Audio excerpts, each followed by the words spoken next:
जलहरी विवादमा डरायो नेकपा एमाले स्वास्थ्य सामग्रीमाथि पनि भ्रष्टाचार गरेको खुलासा। सुनको जलहरीबारे केपी शर्मा ओलीलाई जोडेर सांसदमा अभियुक्त दिनु उचित नभएको प्रधानमन्त्री पुष्पकमल दाहाल प्रचण्डको भनाई।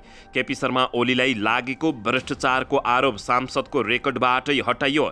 जनताले भ्रष्टाचार निर्मूल पार्न भनेर घन्टी बजाएका हुन्।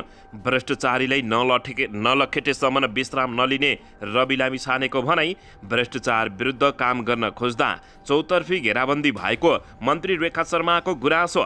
नक्कली उठानी शरणार्थी प्रकरणको अनुसन्धान जरासम्म पुगेन भन्दै रवि लामिछानेको गुनासो। भ्रष्टाचार विरुद्ध केही समयभित्रै ठुल्ठुला एक्सन हुने प्रधानमन्त्री पुष्पकमल दाहाल प्रचण्डको घोषणा। कम्युनिस्ट सिद्धान्त आबद्ध नेताहरू नै देशद्रोही कार्यमा लाग्नु र क्रियाशील रहनु चिन्ताको विषय भएको झलनाथ खनालको भनाई। भ्रष्टाचार मुद्दा प्रभावित गर्ने गरी केपी शर्मा ओलीले बयान दिएको भन्दै विष्णुप्रकाश शर्माले जनाए आपत्ति।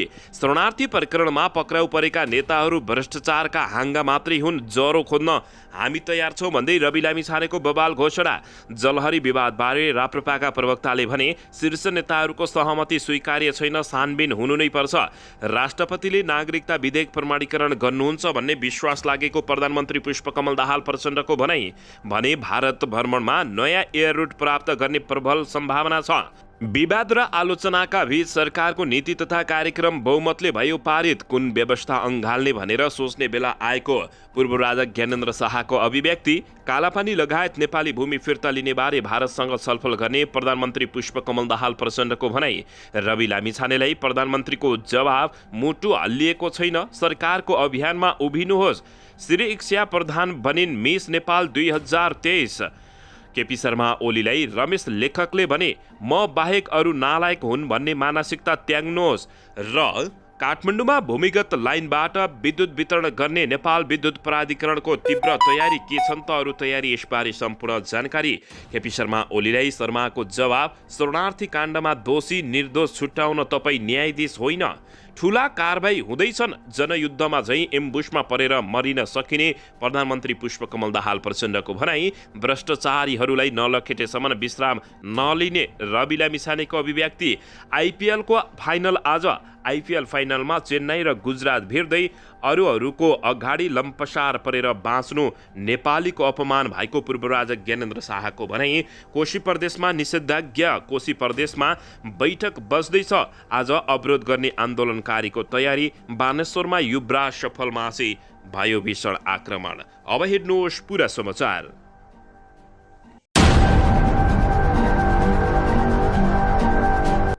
दर्शक महानुभावहरू नमस्कार। नेपाली न्युज टिभीको न्युज बुलेटिन खबरमा यहाँहरूलाई हार्दिक स्वागत छ। सदाझै आज पनि तपाईँहरूमा देश तथा विदेशका महत्त्वपूर्ण समाचार अपडेटका साथ उपस्थित भइसकेका छौँ।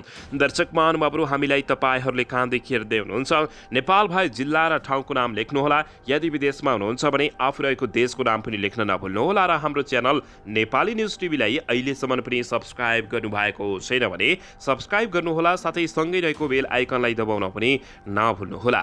आउनुहोस् दर्शक महानुभावहरू, आजको पहिलो तथा विशेष खबरतर्फ लागौं। दर्शकबिन नेकपा एमालेका अध्यक्ष एवं पूर्व प्रधानमन्त्री केपी शर्मा ओलीलाई लागेको भ्रष्टाचारको आरोप सांसदको रेकर्डबाट हटाइएको छ। नेकपा एमालेका अध्यक्ष एवं पूर्व प्रधानमन्त्री केपी शर्मा ओलीलाई लागेको भ्रष्टाचारको आरोप सम्बन्धी अभिव्यक्ति सांसदको रेकर्डबाट हटाइएको छ। कोभिड सङ्कटको बेला भित्राइएको स्वास्थ्य सामग्रीमा 2 अर्बको भ्रष्टाचार र पशुपतिनाथमा जलहरी चढाउँदा सुन भनेर पित्तल लगाएर गरेको भ्रष्टाचार भन्ने माओवादी केन्द्रका सांसद लेखनाथ दाहालले ओली विरुद्ध सांसदमा दिए अभिव्यक्ति रेकर्डबाट हटाइएको हो। हिजो शनिबार बसेको प्रतिनिधि सभाको बैठकमा सभामुख देवराज घिमिरेले सांसद दाहालले दिएको सो अभिव्यक्ति सहितको शब्द सांसदको रेकर्डबाट हटाउन निर्देशन दिएका थिए। गत जेठ 10 गते सरकारको नीति तथा कार्यक्रममाथिको छलफलमा भाग लिने क्रममा सांसद दाहालले प्रमुख प्रतिपक्षी दलका नेता केपी शर्मा ओलीमाथि आरोप लगाउँदै सो अभिव्यक्ति दिएका थिए। यसै विषयलाई लिएर नेकपा एमालेले शुक्रबार सांसद बैठक अवरुद्ध गरेको थियो। त्यो अवस्थामा सभामुख घिमिरेले भने माननीय सदस्यहरू मिति 2080 जेठ 10 गते आर्थिक वर्ष 2080-81 को नेपाल सरकारको वार्षिक नीति तथा कार्यक्रममाथिको छलफलमा भाग लिने क्रममा माननीय सदस्य श्री लेखनाथ दाहालले प्रयोग गर्नुभएको विचारहरूभित्र स्वास्थ्य सामग्रीको 2 अर्बको भ्रष्टाचार र पशुपतिनाथको जलहरी लगाउँदा सुन भनेर पित्तल लगाएर गरेको भ्रष्टाचारहरू भन्ने शब्द सांसदको अभिलेखबाट हटाउन म सांसद सचिवालयले निर्देशन गर्दछु उनले बताएका थिए। नेकपा एमाले सांसद दाहालको सो अभिव्यक्तिबारे सरकारले जवाफ नदिएसम्म सांसद बैठक सुचारू हुन नदिने अडान लिँदै आएको थियो। शनिबार प्रधानमन्त्री पुष्पकमल दाहाल प्रचण्डले सांसद दाहालको सो अभिव्यक्ति उचित नभएको बताएपछि नेकपा एमाले सांसद बैठक सुचारू हुन दिएको बताइएको छ। दर्शकबिन यसैबीच प्रधानमन्त्री एवं माओवादी केन्द्रका अध्यक्ष पुष्पकमल दाहाल प्रचण्डले पशुपतिनाथको जलहरी प्रकरणमा प्रमुख प्रतिपक्षी दलका नेता केपी शर्मा ओलीलाई जोडेर सांसदमा अभियुक्त दिनु उचित नभएको बताएका छन्। पार्टीका सांसद लेखनाथ दाहालले सो प्रकरणबारे केपी शर्मा ओलीलाई जोडेर सांसदमा दिएको अभिव्यक्ति उचित नभएको प्रधानमन्त्री पुष्पकमल दाहाल प्रचण्डको स्वीकारोक्ति रहेको छ। शनिबार प्रतिनिधि सभाको बैठक सुरु हुने बित्तिकै नेकपा एमाले सांसदहरूले उठेर अवरोध गरेपछि सभामुख देवराज घिमिरेले त्यसबारे जवाब दिन प्रधानमन्त्री दाहाललाई समय दिएका थिए। प्रधानमन्त्री दाहालले सो प्रकरणबारे पार्टीका सांसद दाहालले बोलेको कुरा सांसदका रेकर्डबाट हटाउन सकिने प्रचलन रहेको पनि स्मरण गराएका थिए। दर्शकबिन सुनको जलहरी बारे केपी शर्मा ओलीलाई जोडेर सांसदमा अभिव्यक्ति दिनु उचित नभएको प्रधानमन्त्री पुष्पकमल दाहाल प्रचण्डले बताएका हुन्। दर्शकबिन यसैबीच प्रधानमन्त्री पुष्पकमल दाहाल प्रचण्डले अर्को ठूलो घोषणा गरेका छन्। ठूला कारबाही हुँदैछन्, जनयुद्धमा झैं एम्बुसमा परेर मरिन पनि सकिने बताएका हुन्। प्रधानमन्त्री पुष्पकमल दाहाल प्रचण्डले भ्रष्टाचार विरुद्धको लडाईँ जनयुद्धको बेलाको जस्तै अनुभव भएको बताएका छन्। शनिबार प्रेस सेन्टर नेपालको 19औं केन्द्रीय साधारण सभामा सम्बोधन गर्दै प्रधानमन्त्री प्रचण्डले जनयुद्धको बेलामा मृत्युवरण गरी हाम फालेको बताउँदै अहिले भ्रष्टाचार विरुद्ध त्यस्तै पनि अनुभव भएको जिकिर गरेका छन्। जनयुद्ध सुरु गर्दा कति दिन बाँचिन्छ कति दिन मरिने हो भन्ने कुराको टुङ्गो नहुने गरेको स्मरण गरेका प्रचण्डले अहिले पनि त्यस्तै अनुभव भइरहेको बताएका हुन्। यस्तै अहिले सरकार चलाउने चुनौतीपूर्ण अवसर भएको पनि उनले बताएका छन्। आफूले गरेका कामका कारण जनतामा नयाँ आन्दोलन अभियान र संस्कारको सुरु हुन खोजेको अनुभूति भएको प्रचण्डको दाबी रहेको छ। अहिले सांसददेखि सडकसम्म नै भ्रष्टाचारको विषय तातिएको छ। प्रचण्डले यही प्रकरणका कारण जनयुद्धमा झैं असुरक्षाको महसुस हुन थालेको तर्क गरेका छन्। ठूला कारबाही हुँदैछन्, एम्बुसमा परिन पनि सकिने प्रधानमन्त्री प्रचण्डले बताएका हुन्। प्रधानमन्त्री पुष्पकमल दाहाल प्रचण्डले भने केही समयभित्र भ्रष्टाचारका ठूल्ठूला फाइल खोल्ने दावी गरेका छन्। भ्रष्टाचार विरुद्ध सरकार लागि परिरहेको दावी गरेका प्रचण्डले अब ठूला फाइल खोल्न र भ्रष्टाचारीलाई कानुनको दायरामा ल्याउने प्रतिबद्धता समेत व्यक्त गरेका छन्। भ्रष्टाचारीहरू विरुद्धका फाइल खोल्दा चौतर्फी दबाव सिर्जना भएको बताएका प्रचण्डले कुनै एम्बुसमा परिन्छ कि भन्ने थाहा नहुने समेत तर्क गाडी सारेका हुन्। दर्शकबिन यसैबीच विवाद र आलोचनाका बीच सरकारको नीति तथा कार्यक्रम बहुमतले पारित भएको छ। सरकारको आगामी आर्थिक वर्ष 2080-81 को नीति तथा कार्यक्रम प्रतिनिधि सभाबाट बहुमतले पारित भएको छ। प्रतिनिधि सभाको शनिबार अभिश्रमण बसेको बैठकले सरकारको आगामी आर्थिक वर्ष नीति तथा कार्यक्रम पारित गरेको हो। नीति तथा कार्यक्रम जेठ 5 गते संसदमा पेश भएको थियो। राष्ट्रिय सभाले यसअघि नै पारित गरेको नीति तथा कार्यक्रम प्रतिनिधि सभाबाट पास गर्न प्रमुख प्रतिपक्ष दल नेकपा एमाले नक्कली भुटानी शरणार्थी प्रकरणबाट छुटकारा पाउने सौदाबाजीको रूपमा प्रयोग गरिरहेको थियो। नीति तथा कार्यक्रम शुक्रबार नै पास गर्ने कार्यसूची पनि भए पनि नेकपा एमाले पशुपतिनाथको जलहरी राख्ने क्रममा भएको अनियमिततालाई झिकेर सांसद अवरोध गरेपछि हिजो मात्रै पास गरिएको हो। हिजो बिहान प्रमुख दलका ठूला नेताबीच भेटवार्ता गरेर जलहरी प्रकरणमा ओलीलाई आरोप नलगाउने र सांसद अवरोध नगर्ने सहमति भएको थियो। यति बेला प्रमुख दलका अधिकांश ठूला नेता मुछिएको नक्कली भुटानी शरणार्थी प्रकरणको नाममा भएको ठगी प्रकरणका दोषीहरूलाई जोगाउने प्रयास भइरहेको बुझिएको छ। यता प्रतिनिधि सभामा नीति तथा कार्यक्रममाथि भएको छलफलका क्रममा उठाएका प्रश्नहरूको जवाब शनिबारको बैठकमा प्रधानमन्त्री पुष्पकमल दाहाल प्रचण्डले दिएका थिए। छलफलका क्रममा सत्तारूढ दलहरू कांग्रेस, माओवादी, जसपा, एकीकृत समाजवादी पार्टी, नागरिक उन्मुक्ति पार्टी लगायतका राजनीतिक दलका संशोधनकर्ता सांसदहरूले आफ्नो संशोधन फिर्ता लिएका थिए भने प्रमुख प्रतिपक्षी दल नेकपा एमाले, राष्ट्रिय स्वतन्त्र पार्टी, राष्ट्रिय प्रजातन्त्र पार्टीका सांसदहरूको संशोधन फिर्ता नभएपछि बहुमतले स्वीकृत भएको थियो। नीति तथा कार्यक्रम प्रस्तुत गर्ने शैली र उपायदेतामाथि पहिलोपटक गम्भीर प्रश्न र सुधारको बहस भएको यो सम्भवतः पहिलोपटक भएको जानकारी प्राप्त भएको छ। दर्शकबिन यसैबीच आउनुहोस् अर्को समाचारतर्फ लागौँ। जनताले भ्रष्टाचार निर्मूल पार्न घन्टी बजाएका हुन्। भ्रष्टाचारीहरूलाई नलखेटेसम्म विश्राम नलिने रवि लामिछानेले घोषणा गरेका छन्। राष्ट्रिय स्वतन्त्र पार्टीका सभापति समेत रहेका रवि लामिछानेले मुलुकमा भ्रष्टाचार अन्त्य नभएसम्म आफूहरूको पार्टीले विश्राम नलिने बताएका छन्। शनिबार पार्टीको ललितपुर महानगर समितिले आयोजना गरेको एक कार्यक्रममा बोल्दै सभापति रवि लामिछानेले नक्कली भुटानी शरणार्थी प्रकरणको प्रसङ्ग उठाउँदै भ्रष्टाचारहरूलाई नलखाटेसम्म आफूहरूले विश्राम नलिने बताएका हुन्। आफूहरूमाथि जतिसुकै मुद्दा लगाएर घेराबन्दी गरे तापनि भ्रष्टाचार विरुद्धको अभियान नरोकिने रवि लामिछानेले बताएका छन्। नेपाली जनताले पार्टीलाई भ्रष्टाचार नियन्त्रणका लागि मत दिएको जिकिर गर्दै उनले त्यो कामलाई पहिलो प्राथमिकता दिएर अगाडि बढ्ने प्रतिबद्धता जनाएका छन्। कुनै पनि भ्रष्टाचारहरूको विषयमा हामी निर्मम भएर अगाडि बढ्नेछौँ। यति भन्दै गर्दा अझ कति धेरै घेराबन्दी होला, मलाई कत्रो सजाय भोग्नुपर्छ होला थाहा छैन, तर मतलब छैन जनताले भ्रष्टाचार निर्मूल पार्नु भनेर घन्टी बजाएका हुन्। रवि लामिछानेले भने उनले भने त्यसकारण जतिसुकै घेराबन्दी हुन्, जतिसुकै मुद्दा चलाउन्, भ्रष्टाचारलाई यो देशबाट नलखेटेसम्म र भ्रष्टाचारको जरो नउखेलेसम्म हामी विश्राम नलिने रवि लामिछानेले बताएका छन्। सभापति लामिछानेले नक्कली भुटानी शरणार्थी प्रकरणमा नेपाल प्रहरीको अनुसन्धानमाथि पनि आफूहरूलाई शङ्का लागेको बताउँदै संसदीय विशेष समिति बनाएर छानबिन गर्न समेत माग गरेका छन्। दर्शकबिन यसैबीच आउनुहोस् अर्को समाचारतर्फ लागौँ। नेकपा एकीकृत समाजवादी पार्टीका सम्मानित नेता झलनाथ खनालले कम्युनिस्ट सिद्धान्तमा आबद्ध नेता नै देशद्रोही कार्यमा क्रियाशील हुनु चिन्ताको विषय भएको बताएका छन्। काठमाडौँ सिन्धुपाल्चोक सम्पर्क कमिटीले शनिबार आयोजना गरेको कार्यक्रममा उनले कानुन सबैलाई समान रहेकाले नक्कली भुटानी शरणार्थी प्रकरणमा उच्च अहोदामा रहेका तथा सामान्य व्यक्तिहरूलाई उन्मुक्ति दिन नहुने बताएका छन्। सरकारले घटनालाई ढाकछोप गरी कमजोर बनाउन खोजेकोमा आफ्नो पार्टीले साथ नदिने उनले बताएका छन्। घटनाको निष्पक्ष छानबिनमा सरकार संवेदनशील हुनुपर्ने जोड दिँदै उनले संगठित अपराधका रूपमा रहेको विषय राष्ट्रका विरुद्ध रहेको बताएका छन्। पूर्व प्रधानमन्त्री समेत रहेका नेता झलनाथ खनालले ठूला 3 दलको छलफलपछि छानबिनलाई प्रभावित बनाएर केही दोषीलाई उन्मुक्ति दिने आशंका जनताले गरिरहेको भन्दै त्यसप्रति सचेत रहन आग्रह गरेका छन्। उनले नेकपा माओवादी केन्द्र र नेपाली काङ्ग्रेसका कतिपय व्यवहारबाट आफ्नो पार्टी सन्तुष्ट नरहेको ध्यान आकर्षण गराउनु पार्टीको कर्तव्य रहेको बताउँदै उनले अहिले छरिएका साना विचार भएका कम्युनिस्ट शक्तिशाली एकबद्धता गरी एउटा बलियो कम्युनिस्ट पार्टी निर्माणका लागि छलफल चलिरहेको समेत जानकारी दिएका हुन्। दर्शकबिन यसैबीच आउनुहोस् अर्को समाचारतर्फ लागौँ। नेकपा एमालेका अध्यक्ष केपी शर्मा ओलीलाई नेपाली काङ्ग्रेसका नेता विश्वप्रकाश शर्माले जवाफ फर्काएका छन्।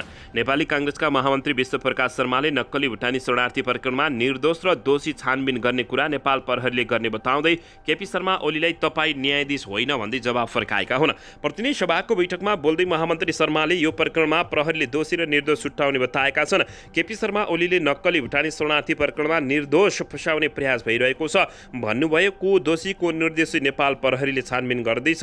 यहाँबाट फैसला सुनाउनका लागि हामी न्यायाधीश होइनौँ कि अमुक कोही दोषी हुनुहुन्न, निर्दोष हुनुहुन्छ, उहाँलाई फसाउन खोजिँदैछ भन्ने अभिव्यक्ति राखिने कुरामा विमति प्रकट गर्न चाहन्छु उनले बताएका छन्। यो प्रकरणमा कोही आवेगमा आउनु जरुरी छैन उनले भने। महामन्त्री विश्वप्रकाश शर्माले पुष्पकमल दाहाल प्रचण्ड नेतृत्वको सरकारलाई दिएको समर्थन फिर्ता लिने भन्दा पनि समर्थन गरेर भ्रष्टाचार विरुद्धको अभियानमा सहयोग गर्ने बेला भएको बताएका छन्। उनले आफूहरूले भ्रष्टाचारमा मुछिएका नेपाली काङ्ग्रेसका नेताहरूको पक्षमा कहिले पनि नबोल्ने समेत बताएका छन्। यता केपी शर्मा ओलीलाई रमेश लेखकले भने म बाहेक अरू नालायक हुन् भन्ने मानसिकता त्याग्नुहोस् भनेर जवाफ फर्काएका छन्।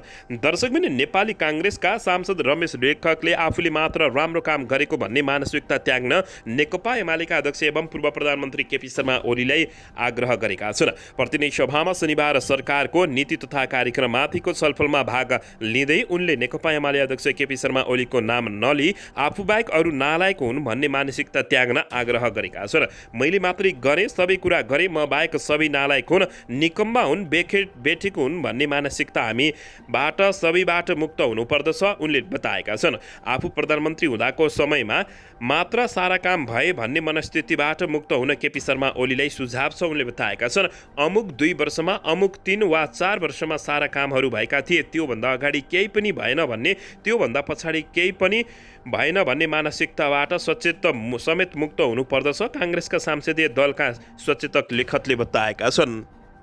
दर्शकबिन सिबिच आउनुहोस् अर्को समाचारतर्फ लागौँ। बानेश्वरमा युवराज सफलमाथि भीषण आक्रमण भएको छ। शनिबार नयाँ बानेश्वरमा नागरिकता विधेयकलाई लिएर प्रदर्शन गरिरहेका समूहका केही व्यक्तिहरूले युवराज सफलमाथि आक्रमण गरेका हुन्। प्रदर्शन गरिरहेका केही व्यक्तिहरूले सफललाई जिस्क्याएपछि सफल जङ्गिएको बताइएको छ। सफल जङ्गिएपछि सो समूहले उनीमाथि आक्रमण गरेको जानकारी प्राप्त भएको छ। अहिले सफलमाथि आक्रमण गर्ने सो समूहका केही व्यक्तिहरू प्रहरीको नियन्त्रण रहेका छन्। नयाँ बानेश्वरमा युवराज पौडेल सफलमाथि आक्रमण भएपछि उनले इन्टरभ्यूमा रवि लामिछानेका भिजिलान्तेहरूले मलाई आक्रमण गरेको समेत बताएका थिए। बानेश्वरमा युवराज सफलमाथि आक्रमण भएपछि सामाजिक सञ्जालमा जताततै उनकै चर्चा चलिरहेको छ। दर्शक महानुभावहरू, पछिल्लो समय सामाजिक सञ्जालमा युवराज सफलले रवि लामिछाने तथा सामाजिक सञ्जालमा तथा सर्वोच्च अदालतमा रवि लामिछानेमाथि निकै प्रहार गरिरहेको भन्दै सामाजिक सञ्जालमा चर्को आलोचना समेत हुने गरेको छ। दर्शक विदेशी अनुसारको समाचारतर्फ लागौँ। अरूको अगाडि लम्पसार परेर बाँच्नु नेपालीको लागि अपमान भएको पूर्व राजा ज्ञानेन्द्र शाहले बताएका छन्। पूर्व राजा ज्ञानेन्द्र शाहले कसैको अगाडि लम्पसार परेर बाँच्नु आम नेपालीको अपमान भएको बताएका हुन्। सुर्खेतको वीरेन्द्रनगरमा शनिबार आयोजित एक कार्यक्रमलाई सम्बोधन गर्दै पूर्व राजा ज्ञानेन्द्र शाहले देशको स्वाभिमानको रक्षाका लागि सबै एकजुट हुनुपर्ने अवस्था आएको बताएका छन्। उनले भने हामीलाई हाम्रो धर्म कर्म रीति तिथि संस्कार र परम्परा प्रिय लाग्दछ। आफ्नो पहिचान हाम्रो शान हो उनले भनेका छन्। आफ्नो मौलिकता र मौलिक सभ्यता हाम्रो स्वाभिमान हो। कसैले कसैको अगाडि लम्पसार गरेर बाँच्नु अपमान हो। हामी जहाँ जहाँ पुग्छौँ त्यहाँ त्यहाँ नेपालीहरूको यस्तै आवाज सुन्छौँ उनले बताएका छन्। पूर्व राजा ज्ञानेन्द्र शाहले नेपालको पीर मर्का बुझ्न नेपाली मुटुले मात्र सक्ने उल्लेख गर्दै के कस्तो विधि व्यवस्था अँगाल्ने र नेपालीको गौरव गरिमा र पुनः ताजा बनाउने भन्ने बारेमा सोच्ने बेला आएको उनले बताएका छन्। पूर्व राजा ज्ञानेन्द्र शाहले अब राजतन्त्र आउनुपर्ने भन्दै त्यसतर्फ जोड दिएका हुन्। दर्शक बिनेसिबिच अनुसारको समाचारतर्फ लागौँ। रवि लामिछानेलाई प्रधानमन्त्री पुष्पकमल दाहाल प्रचण्डले जवाब फर्काएका छन्। प्रधानमन्त्री पुष्पकमल दाहाल प्रचण्डले भ्रष्टाचार सबैको साझा शत्रु भएको भन्दै कडाइका साथ नियन्त्रण गर्नुको कुनै पनि विकल्प नभएको बताएका छन्। यसैबीच प्रधानमन्त्री पुष्पकमल दाहाल प्रचण्डले रवि लामिछानेलाई जवाब फर्काउँदै मुटु हल्लिएको छैन, सरकारको अभियानमा उभिनु भनेका छन्। सरकारको आगामी आर्थिक वर्षको नीति तथा कार्यक्रममाथिको छलफलमा उठेका प्रश्नको जवाब दिँदै प्रधानमन्त्री प्रचण्डले निरोधात्मक, उपचारात्मक र प्रबन्धनात्मक सबै उपायहरू अवलम्बन गरी नियन्त्रण गर्नुपर्ने बताएका छन्। भ्रष्टाचार हामी सबैको साझा शत्रु भएकाले निरोधात्मक, उपचारात्मक र प्रबन्धनात्मक सबै उपायहरू अवलम्बन गरी कडाइका साथ नियन्त्रण गर्नुको विकल्प नभएको प्रचण्डले बताएका छन्। साथै उनले भ्रष्टाचार नियन्त्रणमा आफ्नो मुटु हल्लिएको कि भनेर आशंका भएको भन्दै कुनै आशंका नगर्न आग्रह गरेका छन्। देशभरिका सरकारी र सार्वजनिक चल अचल सम्पत्तिको अभिलेख तयार गरी संरक्षण गर्ने कुरालाई पनि सरकारले विशेष ध्यान दिएको छ। प्रधानमन्त्री प्रचण्डले भने भ्रष्टाचार नियन्त्रणका सम्बन्धमा कतिपय माननीय सदस्यहरूले सरकारको अझ प्रधानमन्त्रीकै मुटु पनि हल्लिएको हो कि भनेर शङ्का गर्नुभयो। म ती माननीय सदस्यहरूलाई बिल्कुल आशंका नगर्न बरु सरकारले सुरु गरेको अभियानमा दृढतापूर्वक उभिन अपिल गर्दछु प्रधानमन्त्री प्रचण्डले बताएका छन्। नक्कली भुटानी शरणार्थी प्रकरणमा छानबिन गर्न सरकारले मुटु जाँच गर्न राष्ट्रिय स्वतन्त्र पार्टीका सभापति रवि लामिछानेले माग गरेका थिए। उनले लामिछानेप्रति इङ्गित गर्दै आफ्नो मुटु नहल्लिने समेत दावी गरेका हुन्। दर्शकबिन यसैबीच यता जलहरी प्रकरणमा नेपाली काङ्ग्रेस नेकपा एमाले र माओवादी केन्द्र मिलेको भनेर चर्को आलोचना भएको छ। जलहरी विवादबारे राप्रपाका प्रवक्ताले शीर्ष नेताहरूको सहमति स्वीकार्य नभएको र छानबिन हुनुपर्ने बताएका छन्। राष्ट्रिय प्रजातन्त्र पार्टीले पशुपतिनाथमा सुनको जलहरी प्रकरणमा विवाद उठेको विषयलाई सांसद पार्न ती तीन दलका शीर्ष नेताहरूबीच भएको सहमति अमान्य हुने बताएको छ। राप्रपाका प्रवक्ता मोहन सुरेशले प्रधानमन्त्री सहित तीन दलका अध्यक्षले सहमति गर्दैमा निरूपण नहुने बताएका छन्। उनले सत्य तथा छानबिन गरी आम जनतालाई यथावत जानकारी दिउन सरकारको कर्तव्य भएको बताएका छन्। उनले भने दुर्भाग्य सरकार आफ्नो कर्तव्यबाट विमुख भएको छ। सहमति शब्द आफैमा राम्रो हो, तर हरेक विषयमा सहमति कायम गरिँदा कहिलेकाहीँ सत्य ओझेलमा पर्ने गर्छ। उनले भने सुन कि पित्तल भन्ने विषयमा सहमति गरेर टुङ्गो लाग्ने कुरा होइन। जलहरीमा प्रयोग भएका बहुमूल्य धातु र यसमा संलग्नताको नियत एकसाथ परीक्षणका लागि छानबिन समिति गठन गर्नुपर्दछ। छानबिनबाट कोही दोषी भेटे कारवाही गर्नुपर्दछ। यसमा किन्तु परन्तु स्वीकार्य नहुने बताएका छन्। शनिबार सिंहदरबारमा तीन दलका शीर्ष नेताहरूबीच प्रधानमन्त्री पुष्पकमल दाहाल प्रचण्डले सांसदमा सम्बोधन गर्ने सहमति भएको थियो। साथै सांसदले दिएको अभिव्यक्ति रेकर्डबाट हटाउने पनि समझदारी भएको थियो। प्रधानमन्त्री प्रचण्डले जलहरी लगाउने विषयमा पशुपति क्षेत्र विकास कोषसँग सम्बन्धित रहेकाले तत्कालीन प्रधानमन्त्री केपी शर्मा ओली यसमा नजोडिने स्पष्ट पारेका थिए। दर्शकबिन यसैबीच यता निषेधाज्ञाको बीच कोशी प्रदेश सभा बैठक आज बस्दैछ। बैठक अवरोध गर्ने आन्दोलनकारीहरूले तयारी गरेका छन्। झण्डै 3 महिनापछि आइतबार कोशी प्रदेश सभा बैठक बस्दैछ। प्रदेश प्रमुख परशुराम खापुङले आइतबार दिउँसो 2 बजेका लागि बजेट अधिवेशनको आह्वान गरेकाले बैठक बस्न लागेको बताइएको छ।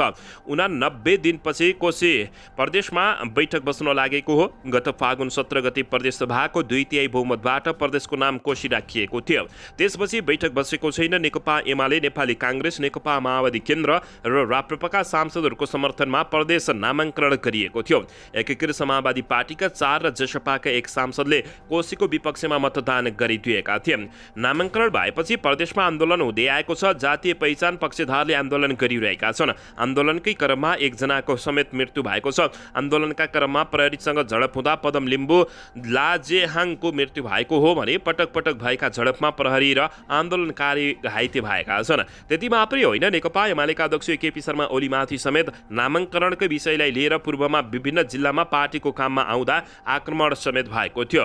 मुख्यमन्त्री हिक्मत कार्की, नेकपा माओवादी संसदीय दलका नेता इन्द्रबहादुर आङ्बे, नेकपा एमाले कोशी प्रदेश संसदीय दलका उपनेता राणा मगर लगायतका नेताहरूमाथि समेत आक्रमणको प्रयास भएको जानकारी प्राप्त भएको छ। दर्शकबिन यसैबीच आउनुहोस् अर्को समाचारतर्फ लागौँ। आइपिएल फाइनलमा चेन्नई र गुजरात खेल्ने भएको छ। इन्डियन प्रिमियर लिग आइपिएल क्रिकेटको यो सिजनको उपाधिको लागि आज चेन्नई सुपर किङ्स र गुजरात टाइटन्स खेल्दैछन्। फाइनल प्रतिस्पर्धा भारतको अहमदाबादमा नेपाली समय अनुसार राति 8:15 बजे सुरु हुने बताइएको छ। पहिलो क्वालिफायरमा गुजरातलाई हराउँदै चेन्नई फाइनलमा पुगेको हो भने दोस्रो क्वालिफायरमा मुम्बई इन्डियन्सलाई हराउँदै गुजरातले चेन्नईको फाइनल भेट पक्का गरेको छ। पहिलो प्लेअफमा चेन्नईसँगै पराजित भएको गुजरात दोस्रो क्वालिफायरमा मुम्बई इन्डियन्सलाई पराजित गर्दै फाइनलमा पुगेको छ। दर्शक महानुभावहरू, आजको खेललाई कसले जित्ला तपाईँहरूले प्रतिक्रिया दिन नभुल्नुहोला। दर्शकबिन आउनुहोस् यसैबीच अर्को समाचारतर्फ लागौँ। मिस नेपाल 2023 को उपाधि सुरक्षा प्रधानले पाइरहेकी छिन्। शनिबार गोदावरीको सनराइज हलमा भएको फाइनलमा 24 जना प्रतिस्पर्धीहरूमध्ये प्रधानले उपाधि जितेको बताइएको छ। उनले लिबर आर्ट्स साइन्समा स्नातक गरेकी छिन्। यस्तै मिस नेपाल इन्टरनेसनलको उपाधि प्रसिद्ध शाहले जितेकी हुन्। पहिलो मिस नेपाल रुबी राणाकी छोरी, उनले वातावरण विज्ञानमा स्नातक गरेकी छिन्। यस्तै मिस नेपाल वर्ल्डको उपाधि रैना मजगैयाले जितेकी छिन्। उनी कमर्सियल पाइलट हुन् भने दर्शक महानुभावहरू अन्ततः सुरक्षा प्रधान मिस नेपाल 2023 को उपाधि जित्न सफल भएकी छिन्।